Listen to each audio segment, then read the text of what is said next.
But there's a sweet science to boxing.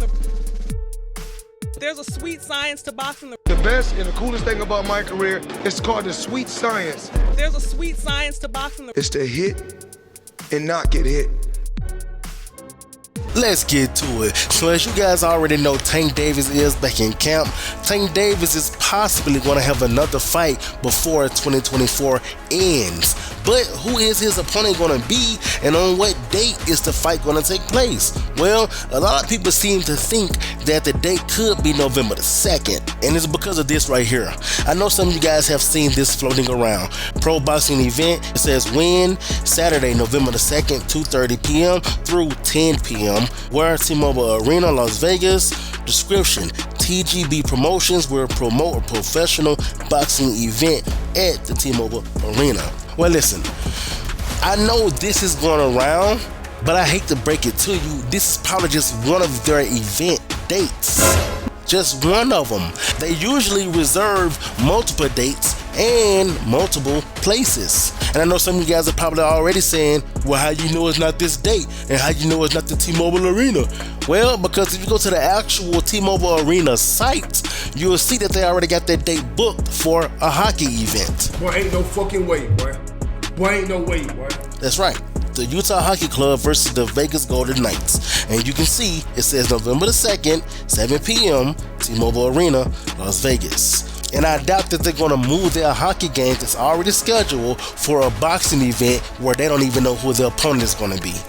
Now, could it be moved? I guess it could be, but I doubt it, because like I say, it's just one of their dates. It could be November the 9th, could be November the 23rd. You know, like I said, they reserved several dates and several places. T-Mobile Arena was just one of the places. If they can't get T-Mobile Arena, they just may do MGM Grand again. You never know.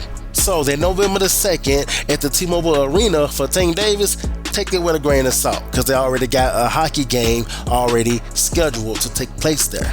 And then even when we do get the place sorted out, a lot of people wondering, who could the opponent be though? I mean, opponent could be somebody like Andy Cruz, Edwin De Los Santos, Keyshawn Davis, but Keyshawn Davis is already going to be scheduled to fight Gustavo Lemos. Then you got Floyd Schofield. I don't really see Tank fighting him just yet. If I were to guess, I would say Edwin De Los Santos or Isaac Cruz rematch. Boy, ain't no fucking way, boy. Now, I also heard people talking about Jose Valenzuela, but you know, he's at 140, and if Tank were to fight him, he's going to have to bring him down from 140 to 135, or Tank go up to 140. And if Valenzuela does come down to 135, then most likely Tank going to put him on a rehydration clause, and I really don't want Tank to do that. To be honest with you, a lot of people don't understand how rehydration clause work, so they're going to say that Tank trying to cheat, or they're going to say that Tank trying to drain him, when people don't realize that Tank just only trying to prevent them from coming in overweight. I mean, you don't want to be a lightweight and then to find out that you're really stepping into the ring with somebody who's actually a middleweight. Nobody wants that to happen.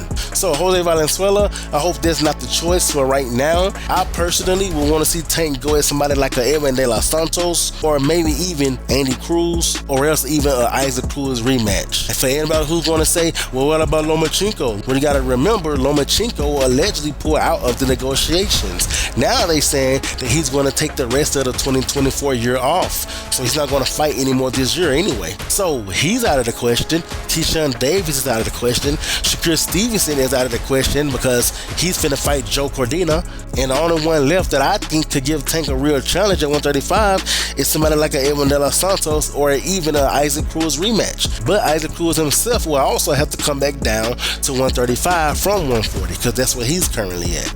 But what do you guys think? Who do you think is going to be Tank's next opponent? Or who do you think he should go after next?